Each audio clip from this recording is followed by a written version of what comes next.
ආයුබෝවන් පුතේ සුබ දවසක් කියලා ප්‍රාර්ථනා කරනවා යන හැමෝටම අපි අද කතා කරන්න යන්නේ නාම ප්‍රකෘති සහ ධාතු ප්‍රකෘති ගැන.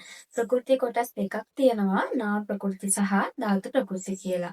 අපිට විභාගෙ දෙනවා නාම ප්‍රකෘති වෙන් කරන්න කියන්න හෝ ධාතු ප්‍රකෘති වෙන් කරන්න කියලා ප්‍රශ්නයක් අපිට විභාගෙදි දෙනවා. එතකොට අපි දැනගෙන ඉන්න ඕනේ මේක ලේසියෙන්ම කරගන්නේ කොහොමද කියලා. එතකොට පුතේ මේ ප්‍රකෘතියක් වෙන් කරගන්නකොට අපිට නාම ප්‍රකෘති සහ ධාතු ප්‍රකෘති කියලා කොටස් දෙකක් තියෙනවා. නාම ප්‍රකෘතියක් කියන්නේ එතකොට නාම පදයක මුල් ස්වභාවය. ප්‍රකෘතියක් කියන්නේ පුතේ මුල් ස්වභාවය. එතකොට නාම ප්‍රකෘතියක් කියන්නේ නාම පදයක මුල් ස්වභාවය. ධාතු ප්‍රකෘතියක් කියන්නේ එතකොට ක්‍රියාපදයක මුල් ස්වභාවය. මෙන්න මේ නාම පද සහ ක්‍රියාපද වල මුල් ස්වභාවයට තමයි අපි කියන්නේ නාම ප්‍රකෘති සහ ධාතු ප්‍රකෘති කියලා. හරි පුතේ අපි ඉස්සරලම් බලමු නාම පදයක කොහොමද ප්‍රකෘතිය වෙන් කරගන්නේ කියලා. නාම පදයක ප්‍රකෘතිය වෙන් කරගද්දි පුතේ නාම පද කොටස් දෙකක් තියෙනවා ප්‍රාණවාචී නාම පද සහ අප්‍රාණවාචී නාම පද කියලා. එතකොට අපි දැනගෙන ඉන්න ඕනේ මේ දෙකේම කොහොමද ප්‍රකෘතිය වෙන් කරගන්නේ කියලා. අපි ඉස්සෙල්ලම් බලමු පුතේ ප්‍රාණවාචී නාම පදයක නම් ප්‍රකෘතිය වෙන් කරගන්නේ කොහොමද කියලා. ප්‍රාණවාචී නාම පදයක් අපිට දීලා ඒකේ ප්‍රකෘතිය වෙන් කරන්න කිව්වොත් අපිට තියෙන ලේසිම විදිහක් තමයි මේ ප්‍රාණවාචී නාම පදයේ අවසානයේට අපිට පුළුවන් සමූහාර්ථවාචී පදයක් එක් කරන්න. ඒ කියන්නේ පිරිස, රැළ, සමූහය, ඒ කියන්නේ සමූහයක් ගොඩක් හැඟවෙන පදයක් අපිට මේ ප්‍රාණවාචී නාම පදයේ අවසානයේට එක් කරන්න පුළුවන්. අපිට දෙනවා බල්ලා කියන නාම පදයක්. අපි හැමෝම දන්න දෙයක්නේ. බල්ලා කියන නාම පදේ දුන්නොත් එහෙම මේ බල්ලා කියන නාම පදේ ප්‍රකෘතිය වෙන් කරන්න කිව්වොත් එහෙම අපිට පුළුවන් මේ බල්ලා කියන නාම පදේ අගට සමූහාර්ථවාචී පදයක් එක් කරන්න. බල්ලා කියන නාම පදේ අපි ගත්තොත් එහෙම මෙන්න මේ බල්ලා කියන නාම පදේ අපි ගත්තොත් පුතේ අපිට පුළුවන් මේ බල්ලා කියන නාම පදේ අගට සමූහාර්ථවාචී පදයක් එක් කරන්න. ඒතර අපි මෙතන රැළ කියන සමූහාර්ථවාචී පදේ එක් කරොත් එහෙම අපි කියන්නේ බල්ලා රැළ කියලා. අපි කියන්නේ මොකක්ද? බලු රැළ. බලු රැළ. එතකොට පුතේ මෙන්න මේ සමූහාර්ථවාචී පදය අයින් කරලා ඉතුරු වෙන මුල් කොටසට තමයි අපි කියන්නේ නාම ප්‍රකෘතිය කියලා. අපිට තව එකක් ගත්තොත් එහෙම අපිට දෙනවා වැද්දා කියලා. අපි මේ වැද්දා කියන එකට සමූහාර්ථවාචී පදයක් එක් කරනවා පිරිස කියලා. අපි වැද්දා පිරිස කියන්නේ නැහැ. අපි කියන්නේ වැදි පිරිස කියලා. මේ මෙතනදී සමූහාර්ථවාචී පදේ එක් කරා පිරිස කියන එක. එතකොට අපි එතනදිත් මේ වැදි පිරිස කියන එකේ පිරිස කියන මේ සමූහාර්ථවාචී පදය අයින් කරලා ඉතුරු වෙන මෙන්න මේ වැදි කියන නාම මුල් කොටස නැත්නම් මුල් ස්වභාවය තමයි අපි මෙතනදී ප්‍රකෘති විදිහට ගන්නෙ. අපිට පුළුවන් මෙන්න මේ විදිහට අපිට දෙනවා කුරුල්ලා කියලා දෙනවා තව එකක්. කුරුල්ලා කියලා ගත්තොත් අපිට පුළුවන් එතන සමූහාර්ථවාචී පදයක් එක් කරන්න කුරුළු රෑන කියලා. කුරුල්ලා රෑන කියන්නේ අපි කියන්නේ කුරුළු රෑන කියලා. ඔන්න ඔය විදිහට තමයි පුතේ ප්‍රාණවාචී නාම පදයක නම් නාම ප්‍රකෘතිය වෙන් කරගන්නේ. සමූහාර්ථවාචී පදයක් අගට එක් කරලා තමයි අපි සමූහාර්ථවාචී පදය අයින් කරලා ඉතුරු වෙන මුල් කොටස තමයි අපි ප්‍රකෘති විදිහට ගන්නෙ. හරි පුතේ අපි දැන් බලමු එහෙනම් අප්‍රාණවාචී නාම පදයක නම් කොහොමද මේ ප්‍රකෘතිය වෙන් කරගන්නේ කියලා. ප්‍රාණවාචී නාම පදයක නම් අපි මේ නාම පදයේ අගට එකතු කරා සමූහාර්ථවාචී පදයක්.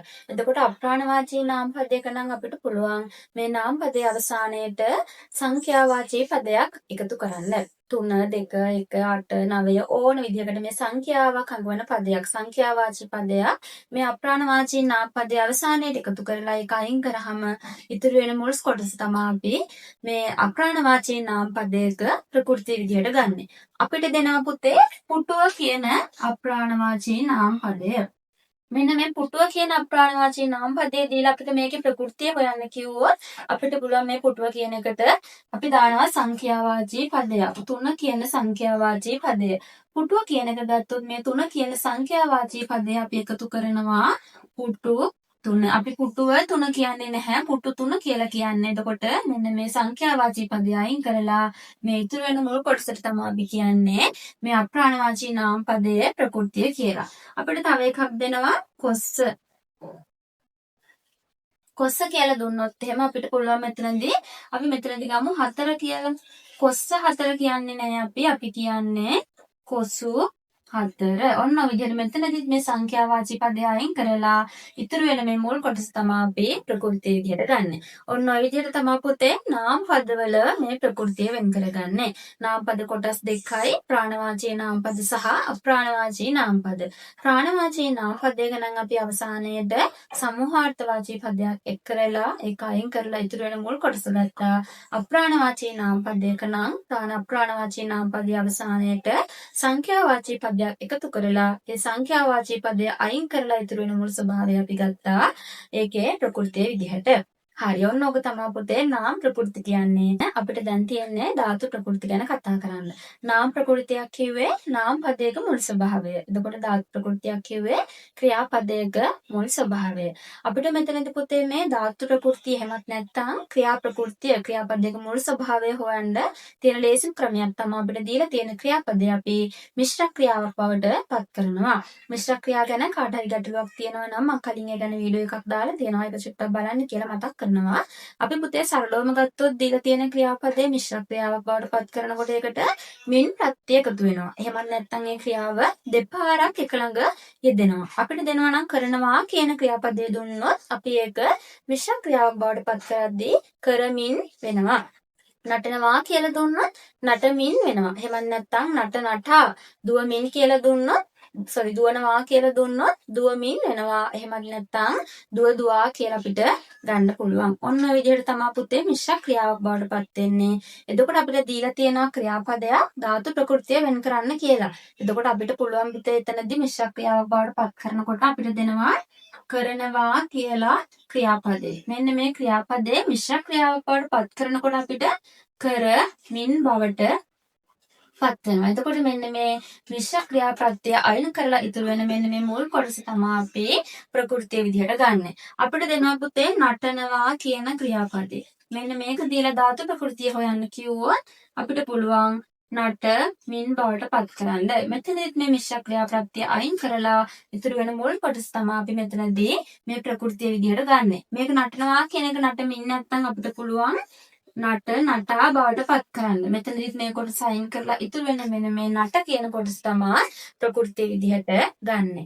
ඔන්න ඔහොම තමයි පුතේ නාම ප්‍රകൃති සහ ධාතු ප්‍රകൃති වෙන් කරගන්නේ. නාම පද නම් කොටස් දෙකයි ප්‍රාණවාචී නාම පද සහ අප්‍රාණවාචී නාම පද. ප්‍රාණවාචී නාම පදයක නම් අපි අගට සමූහාර්ථවාචී පදයක් එක් කරලා ඒ කොටස අයින් කරලා මුල් කොටස ගත්තා.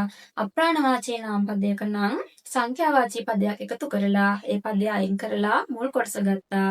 ක්‍රියාපදයක් නම් අපි ඒක මිශ්‍ර ක්‍රියාවක් බවට පත් කරලා මිශ්‍ර ක්‍රියාප්‍රත්‍ය අයින් කරලා ඉතුරු වෙන මුල් කොටස තමයි ප්‍රകൃතිය විදිහට ගන්නෙ. හරි පුතේ ඔන්න ඔහොම තමයි නාම ප්‍රകൃති සහ ධාතු ප්‍රകൃති වෙන් කරගන්නේ. මම හිතනවා ඔයාලට ප්‍රයෝජනවත් වුණා කියලා. අපි ඊළඟ දවසේ අලුත් වීඩියෝ එකකින් ආයෙත් හමු වෙමු. සුබ දවසක් කියලා ප්‍රාර්ථනා කරනවා ඉදකන් හැමෝටම.